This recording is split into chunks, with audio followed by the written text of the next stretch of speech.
So hello everyone, আজকে চলে গেছিলাম আমি একটা আমার কাজের জন্য। আর সেখানে গিয়ে আমি প্রথমে একটু নোটুকি করেছিলাম, তারপরে আমরা সবাই ওয়েট করেছিলাম। তারপরে আমরা চলে গেছিলাম একটু হসপিটালে, একটু প্রবলেম হয়ে গেছিলো তার জন্য। তারপরে হসপিটাল থেকে আমরা একটু ওখানেও নোটুকি, সেখানে গিয়েও তারপরে বেরিয়ে গেছিলাম। আর দেখো আমাদের এটা হসপিটালের রাস্তা। তারপরে চলে গেছিলাম আমরা খেতে আমাদের পছন্দের দোকানে। আর সেখানে গিয়ে গরম গরম প্যাটিস খাচ্ছিলাম।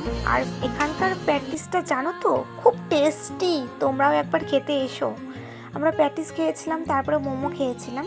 আর সেখানে যেহেতু চাউমিন নেই আর আমাদের প্রচণ্ড খিদে পেয়ে গেছিলো, তারপরে চলে গেছিলাম আমরা আরেকটা দোকানে, সেখানে গিয়ে চাউমিন খাচ্ছিলাম। আর আমার বান্ধবী তো খেতেই ব্যস্ত, কি আর বলবো।